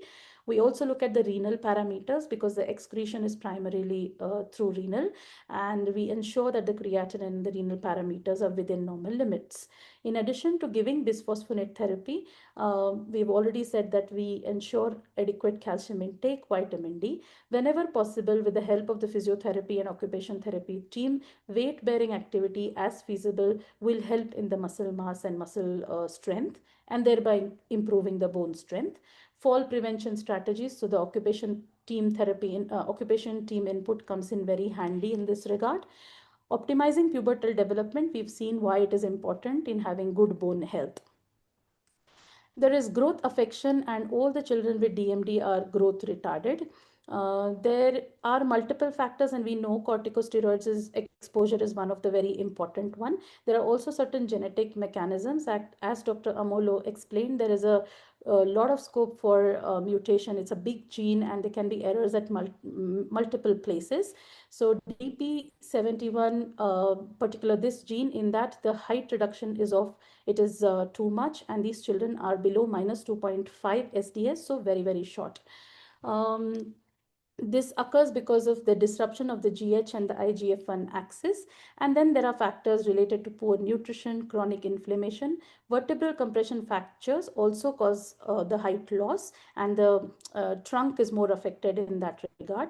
There is also delayed puberty, so loss of the pubertal height spurt, which causes short stature. So clinical features, again, if we plot these children on the regular charts, let me just show you. So on the left side is the CDC growth chart for boys between 2 to 20 years. Obviously, if we plot a child with a boy with DMD on these charts, he will be way too short for the population centiles. So there are disease specific charts, and they are available for DMD as well. On an average, if you see the chart on the right side, it is DMD specific, and it mentions the DMD centiles vis-a-vis the CDC centiles on the right side. So on an average in DMD, the height is 1.08 SDS less than the population mean. Advantage of plotting on any disease specific chart, not just for a DMD child, but for any of the chronic illnesses, is that if the child is faltering on the disease specific chart, we know that there may be an associated disorder underlying. So suppose a DMD child is faltering on the DMD growth chart as well, we need to look for any other illness. Is there a new onset infection such as a pneumonia? Is there a new onset fracture or a vertebral fracture? Is there an associated hypothyroidism in this child, etc., so on and so forth. So growth monitoring, important. So at every visit, clinical assessment. It may be difficult at some point of time. Length may need to be considered rather than height. Condition-specific growth charts we have spoken about. Interpretation of the height carefully due to scoliosis, vertebral fractures, and loss of ambulations. Now, do we treat it with any, sort of growth hormone, etc.? So true growth hormone deficiency is uncommon in Duchenne's muscular dystrophy. Partial growth hormone deficiency may be present due to disruption of the GH and IGF-1 axis. It is more of the IGF-1 issue than a GH issue. So is GH therapy recommended in such cases? No, it is not routinely recommended in these children. In fact, GH may have increase in insulin resistance and metabolic issues. It should be considered only in cases with proven GH deficiency, that too with careful MDT discussions. As I said, importance of, it may worsen the scoliosis and glucose intolerance, etc. Obesity and metabolic syndrome, as well as dyslipidemia, is another important complication in patients with DMD. We all know the contributing factors. It is loss of mobility, steroid-induced weight gain, reduction in the lean muscle mass, and increase in the fat and fiber mass. So the clinical impact is these patients or these children are more prone to develop insulin resistance. There is an increased risk of cardiometabolic, there's an increased cardiometabolic risk, like we have already listened. Increased fracture risk due to falls, due to obesity as well. So in these children, because of the steroids, there's insulin resistance and a risk of impaired glucose tolerance and steroid-induced diabetes. So during clinic visits, it's important to assess a fasting blood glucose, HbA1c levels, look at the lipid profile. We've seen that the hepatic dysfunction can be related to the muscle-related enzymes. However, there is hepatic steatosis associated as well due to the obesity, especially during the phases of stresses such as puberty, high-dose steroids, and acute illnesses. So in terms of management, I know there is limited scope for doing physical activity, but with the OT and PT team, as much physical activity as tolerated. There is a key role of dietary intervention here with regular nutritional assessments and individualized dietary interventions. Regular check on the BMIs and blood pressure is important. In case there is development of frank diabetes or steroid-induced diabetes, there is a role of oral hypoglycemic agents in that regard. With some benefit of IGF-1 recombinant therapy in metabolic problems associated with DMD children have been seen, but these are research-based studies and not yet recommended and not available in many countries. Omega-3 fatty acids have been seen to have beneficial effects in the metabolism. In short, to summarize, it is a multidisciplinary care that goes into management of DMD patients. What I wanted to highlight today is the endocrine aspects are also very important in terms of disease management, particularly the bone health, wherein the fracture rate can be reduced, the bone mineral density can be improved, the ambulation can be better because of prevention of factors by having this aspect also covered with routine monitoring of calcium and vitamin D and their supplementations. With doing periodic DEXA scans, the first assessment to be done right at the start of the glucocorticoid therapy, ensuing bisphosphonate therapy early on for secondary osteoporosis with any evidence of long bone or vertebral fractures and a low bone mineral density of -2, less than -2 standard deviation score, and all the fall prevention strategies, etc.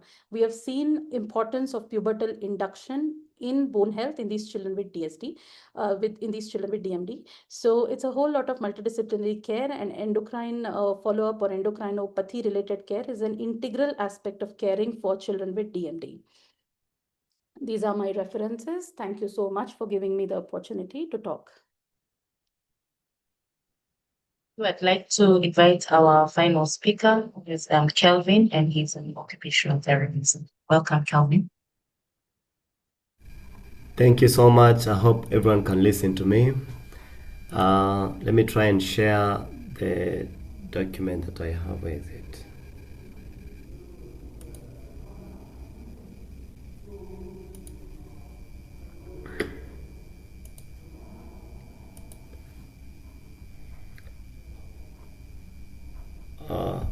Are you able to see the document? Yes, we are. All right. Thank you so much for this opportunity. Everyone has spoken, and we've talked about the etiology, the pathophysiology of DMD, and we all understand all these aspects. Now, I'm going to measure on rehabilitation and OT management of children with DMD. I'm going to pay more focus on contractures, home exercises, scoliosis, toe walking, and gait management. Now, the goal of rehabilitation team, especially occupational therapy, is, sorry, I forgot to introduce myself. My name is Kelvin Radoli. I'm a pediatric occupational therapist. I'm a lecturer at Kenya Medical Training College. I lecture students who want to become occupational therapists, so that's my role as per now. And I used to work for various organizations in Kenya, and I live in Kenya. Thank you for the speakers who've been there, Dr. Madhura, Dr. Vadha, and Josh. I appreciate so much for your input. Now, to go straight to my introduction, I'm going to talk about the management of rehabilitation team, and especially occupational therapy. The main function is actually to maintain functional independence. Now, Functional independence is about the person being able to perform activities of daily living. Activities of daily living are just basic life care tasks that enable a person to be independent. For instance, such tasks are like dressing, like incontinence or continence, maintaining continence, toileting, eating, combing your hair, and all those kind of things. They are very basic to the point that we negate them as an individual, as a person. But when you have a condition that is impeding you from achieving those basic tasks, you realize actually it's very, very, very important. So our goal is actually to maintain a functional independence in that area. And also, we as the rehabilitative team and occupational therapist management, we focus on preventing contractures and deformities.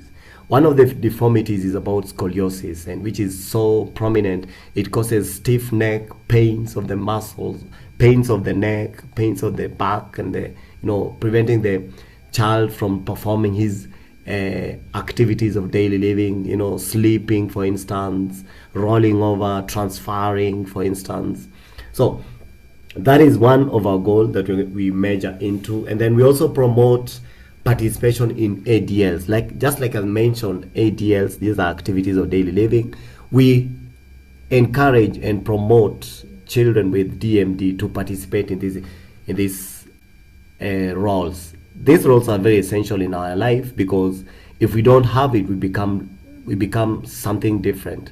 For instance, you must have a leisure activity that you perform, and if you don't have, and for such children, you realize it becomes so difficult for them to perform or engage in this leisure. So we as occupational therapists, we come in to help them understand their priorities and perform their leisure activities as such. We also, as much as we are improving their leisure, we are also preventing contractures and deformity.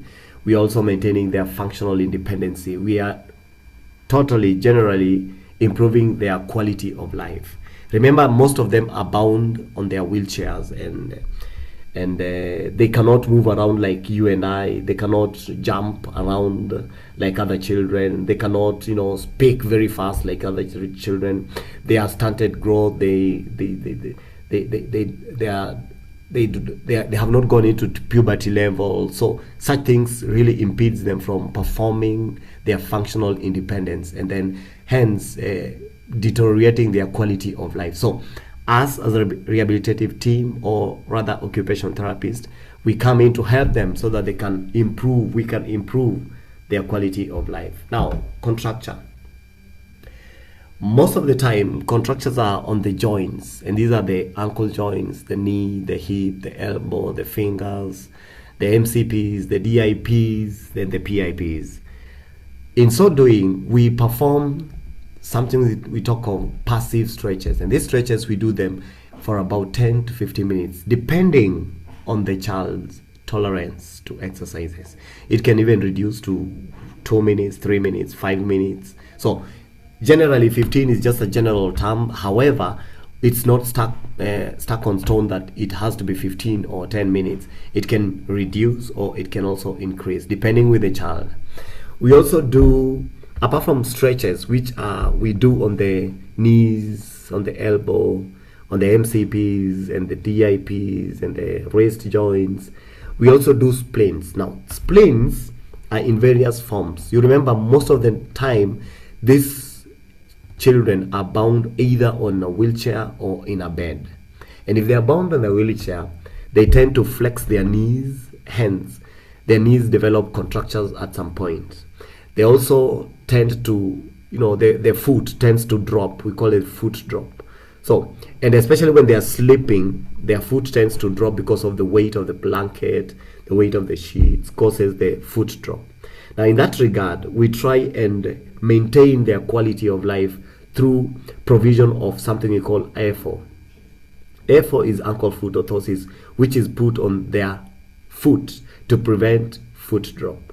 This one helps them to at least align their foot so that they are able to stand during therapy sessions. They are able to put weight during therapy sessions. And we also allow knee extension exercise, or we put a splint on the back of the knee to prevent knee contracture.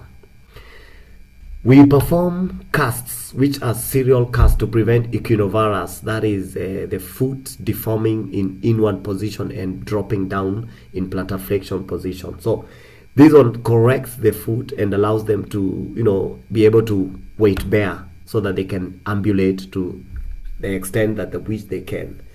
Splinting, I've talked about it, and then proper positioning. Positioning, we do position them in their wheelchair, when they are sitting, when they are standing, and we promote transfers. These transfers are in various categories. For instance, transfer from bed to wheelchair, wheelchair to bed or wheelchair to commode or to the toilet, and toilet to the wheelchair. You realize these children they have also what we call basic needs, and one of the basic needs is toileting. And if we do not allow them to perform basic needs, we deteriorate their quality of life in terms of them having incontinence, when they are with their colleagues, with their friends, with their relatives, at school, for instance. So we try and encourage them to be self-reliant or independent in their ADL's performance. So positioning is key instrument in rehabilitation, where we focus on transferring them from one position to the other, and in as much as they are seated on the wheelchair, we also help them so that they can understand and position themselves in that wheelchair, or when they are standing, or when they are doing the exercises. So this is very imperative in regards to their exercises and management of contractures. Next, we as occupational therapists focus on home program and home exercises. Dr. Josh, you spoke on Dr. Mokati, you spoke of having less balloons to blow so that you can increase their lung capacities. I would suggest that when you go back home, just cut some papers, just small papers, depending on the level of threshold of the lung capacity of the child. Cut them into pieces and allow that child to blow those papers. By virtue of them blowing those papers, they are increasing their lung capacity, hence increasing their spirometry levels. So that is one of the home program you can give to such children with DMD to perform at home. It's simple, it's cheap, and it's manageable. Another way you can do it is maybe give them bubbles. You can mix water with soap and then dip a biro pen and then allow them to blow. When they blow, the bubbles come out. It's an activity which engages their mind, engages them, and it's a fun. However, we are targeting to increase their lung capacities, hence spirometry. So those are some of the exercises you can give such kind of children to increase their lung capacities. In other words, you can also help them to lift small items or lift their hands while seated on the wheelchair or while supported on the seat or whatever place they are. You can also assist them in lifting their hands both from the shoulder, from the elbow, and from the wrist as you assist them to lift. And you can also encourage them to eat. We as occupational therapists, we give something we call modified equipment, and one of the modified equipments is modified spoons, forks, cups, plates, so that they have poor grip, which we call fine motor. So if you modify the spoon, for instance, you'll increase the surface area for grip, hence allowing those children to grasp, scoop food and place them or put them in their mouth, and then allow chewing to take place. Now, chewing, we encourage them to chew slowly, because remember, we are trying to maintain energy and preserve energy as much as we can. So we encourage them to scoop small food, portions of food into their mouth, and then they chew slowly as they continue slowly. They can take a longer period in terms of eating or that activity analysis in terms of eating. They can take longer periods. So we encourage them, whoever is there with them, to be patient enough so that they can finish their food. And if the food is cold, you can rewarm it and then give them back as they continue like that, slowly and slowly. So one of the principles we use is low resistance and avoid fatigue. Now, we are trying as much as possible to preserve their energy. And one of the techniques of preserving their energy is avoiding lifting their hands above the shoulder. Because when you lift your hand above the shoulder, you are using quite some energy to lift up, So we encourage them to avoid turning and twisting and, reaching out for things that are very far. To reach out for the things that are very far, we provide them with an instrument called a reacher. A reacher is an instrument that has a long handle. There are two versions.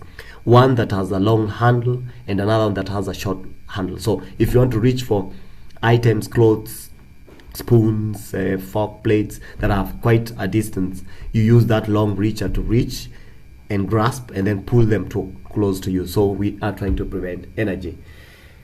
Gentle range of motion exercise we perform, and we encourage them to do it at home. Basically, the caregiver can also do it. We teach the caregivers on how to go about it, on the shoulder, the elbow, the wrist, the MCP, the PIP and the DIP, of the knee, of the hip joint, all the joints that we can. We encourage and we teach the caregivers on how to perform these exercises.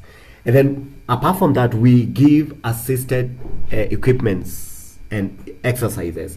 Now, one of the equipment I mentioned was the reacher, the modified spoon, the wheelchair, the commode, the walker, and others. So active assisted exercises. These are exercises that me as a therapist, I help the child to lift and to move the joint through range of motion with my support. I do not let them to do them by themselves, but I hold, for instance, if it's their hand or if it's their leg, a lower extremity, for instance, I help them to move through joint range of motion.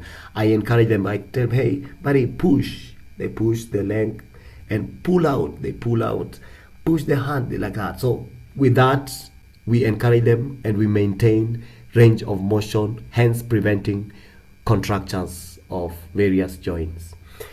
Now, we can use TheraBand, and TheraBand is an elastic material that you can put between, you put on your legs or on your hands, and then you widen your legs or you stretch your legs so that you can encourage or you can exercise the quadriceps, the hamstrings, the biceps, the triceps of the muscles using the TheraBand. Locally, you can get something we call bladder or rubber, the bicycle rubber, the tire for the tube for the vehicle. You can use that locally available material instead of buying TheraBand. TheraBand can be sometimes expensive depending on the country they're coming from.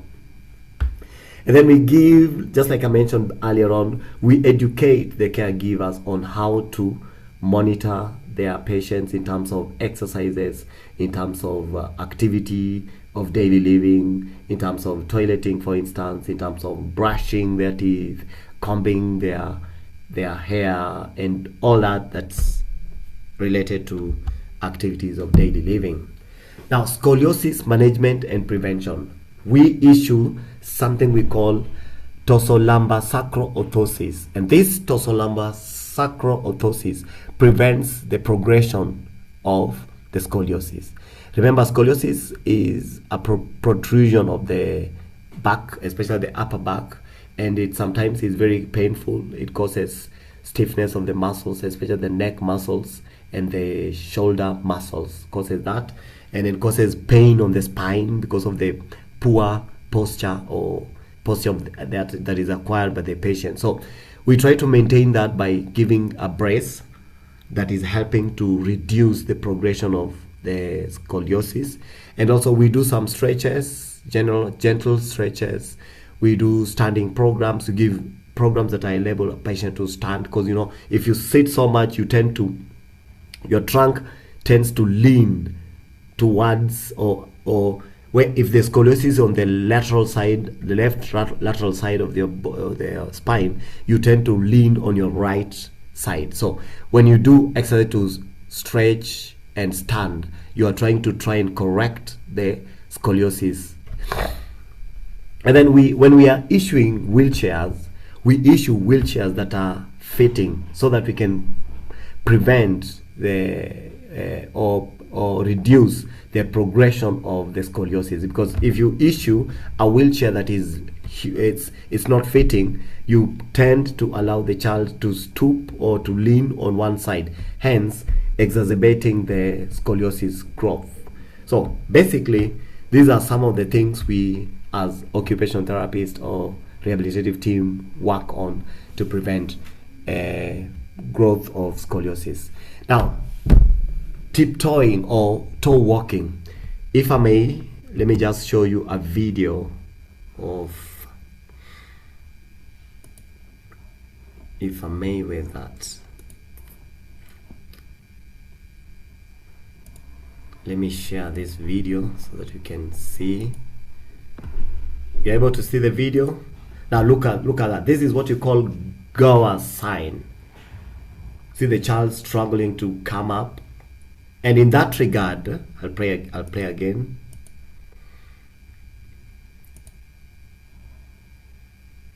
In that regard, we try to reduce or we encourage energy conservation techniques. So we provide reachers, we provide support that the patient can hold on to so that they can support themselves as they are coming up. So that is one area where we focus and we help these individuals so that they can perform or they can be of help in their society. So tiptoeing, or rather toe walking management, we stretch the calf muscles. The calf muscles, remember, they form like a bulge on the lower extremities, hence allowing the foot to plantar flex, to drop, or to dorsiflex. When the foot dorsiflex, it allows the child to tiptoe, or rather walk on toes. So to prevent that, we stretch, we dorsiflex the foot to allow the stretching of the calf muscles. So, and then we manipulate the calf muscles as we stretch the calf muscles so that the child can step flat on the ground. So daily exercise of gastrocnemius muscles or soleus muscle stretching is imperative. For night use and during the day, that the times the patient is not standing, he's just seated, we encourage the use of F4. Serial casting in early stages where you have noted that the tightness of the calf muscles is starting, you do serial casting to prevent that or to delay that. Gait training is emphasized during heel strike when we are training, and especially the physios now, when they are training on gait training, they encourage the heel strike. You strike with the heel of the foot as you come towards the sole, and then you tiptoe as you lift off the other foot. So this is what we encourage. Now, gait management, you also talk about waddling gait. Waddling gait is where the patient or the child walks with a wide base, wider than the normal base of walking. So we encourage hip extensor muscle strengthening, balance strengthening. Balance strengthening, we use so many equipments. One of the equipments that we use is the gym ball. Another one is the swing. So we put the patient on the swing or the gym ball, and then we rock the patient on either side. When we are doing that, we are training on balance training. We are training the upper center, the central nervous system, to be able to understand, to balance. But the children have weak muscles, both from the lower extremities going upward. So the body tends to weaken and tends to realize, okay, I cannot stand, so let me not do anything that will cause injury to me. So they stop doing those activities. So in this regard, We train in balance training. And then, just like I mentioned earlier on, we issue assistive device. One of the device, like I mentioned earlier, was a walker. A walker can be used when walking, going to the toilet. We are trying to create independence to these children. Going to the toilet, going to the bathroom, and going to the sitting room, bedroom, to whatever place they want to go. The CAFO also is provided, that aids in there. I also talked about energy conservation techniques. One of the energy is avoid turning, avoid reaching out, lifting your hands above your shoulder to conserve the energy. Now, the focus of occupational therapy is on ADL's training. And this is very important because we as human, we need to be independent in the things that we do. When you're going to the toilet, you don't need someone to stand by you when you're in the toilet. When you're dressing, you need to dress independently without somebody seeing or checking or, looking at you. Your privacy is very, very, very key. When you are eating, you don't need assistance. You need to eat by yourself at your own pace. When you're dressing, I mentioned, it's important that you have your privacy when you're dressing. There are some things you want to do with them just alone without any other person looking at you. So as occupational therapists, we focus on this, which is the critical areas in everyone's life. And it's a basic thing that we only get. However, it's very, very, very important that we look into it. We train them on self-care. We train them on dressing. We have a dressing ADL kit there. We encourage them to button. We teach them how to button, hence training on fine motor. We teach them on how to dress. You start with we use the reacher to reach out for the dress or the cloth or the garment that you want to put on. You put it close to your body, and then you scoop it slowly using your other hand. Slowly you flip it over your shoulder, put in the other hand, and then you dress. Sometimes when things become difficult, you ask somebody to come and help you to button. So adaptive equipment is used. We modify the environment. For instance, the toilet, we put reachers in the grabbers in the toilet. You've gone to some toilets where they're disabled, and you've seen there are grabbers in the toilet. Those grabbers are important so that they can help the child to transfer from the wheelchair to the toilet. Or we put commodes or toilet mounts on the toilet so that the child can just transfer to the toilet and sit on the toilet mount, do the things that they're supposed to do, and then wash themselves or clean themselves, and then transfer to the wheelchair.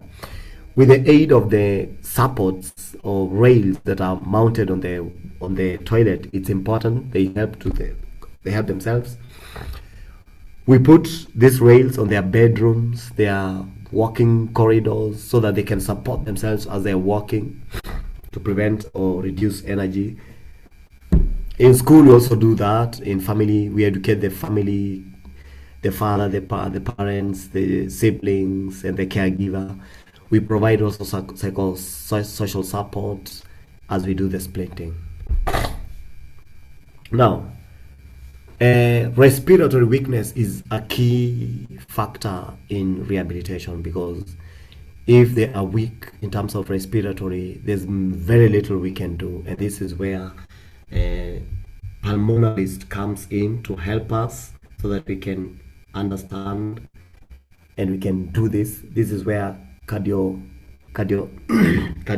comes in to help us so that we can understand, and we can, they can tell us, no, let's go slowly, let's go like this, let's do this. So with this, we are at a risk of frequent falls and fatigue, regular medical follow-ups, and we do what you call multidisciplinary collaboration. So it is important that we talk to all of us so that we can have all this. Thank you, ladies and gentlemen, for listening to me. And that's all about occupational therapy, management, and rehabilitation. Back to you, Dr. Molo. Thank you very much, Kelvin. That was brilliant. Thank you to Dr. Sizakele Monkati on discussing the pulmonology issues, to Dr. Ash Ratha, who had to leave earlier. Thank you very much. And to Dr. Madhura Joshi. I think that was a very informative session for all of us. There are lots and lots of questions that have been asked. We have tried to answer most of them in the chat box, just in the interest of time. But if you have any further questions, please feel free to reach out to any of us. So I'd just like to ask each of the presenters to give us a parting shot, then we'll call it a night. Dr. Caesar. Okay, thank you so much for the invitation. And I really appreciated listening to the other speakers as well. This was very informative. And we would actually really like to be involved in more of maybe structuring the unit, structuring how what exactly needs to be done in each clinic. I don't mind being part of that because I've actually had the privilege of working in a unit that has all of those things. And then also there are studies that are coming on. I just got an email today about one of the studies. I just need to go through it.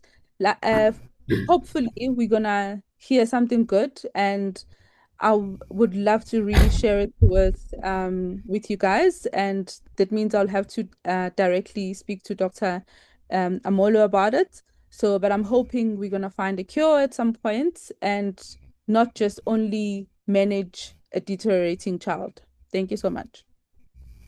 Thank you, Dr. Madura Joshi. Thank you for this wonderful opportunity. It was a lot of learning for me as well, and it was so good to see the whole specialist team on one platform to speak about multiple aspects of DMD care. I would again like to emphasize the growth, the pubertal and bone health related monitoring in children with DMD. And it's an excellent idea to form special interest groups and continue forward the care that we have just discussed, and to materialize it. I really like Dr. Vathar's idea of telemedicine. I think it really benefits our countries a lot, and places which cannot get the expertise, that could be one way of providing it to our colleagues who are in not so resourceful areas. Thanks, Lucia, again for the wonderful opportunity. Lovely to meet all the speakers in the group and the audience. Thank you. Thank you. Kelvin. Thank you so much, team. I'm excited to meet all of you. I've learned a lot. You've engaged me both mentally and physically. I'm so grateful. To all our listeners, feel free to ask any question through the timeline, or I don't know if you can share our emails. Maybe Dr. Molo can advise us on that. I don't have much to tell you, but all we have to do and look at these children is, let's look at their energy conservation techniques, and especially teach them how to be independent. And that's all we focus on. Thank you so much. Thank you very much to all the speakers. I think we have a brilliant group of specialists all over Africa, South Africa, East Africa, West Africa, and it's time we start collaborative efforts. I think we need to create a database of our patients so that we can improve care. Thank you all for joining in. I hope you enjoyed the session. Have a good night. Good night and bye. Good night, everyone. Bye.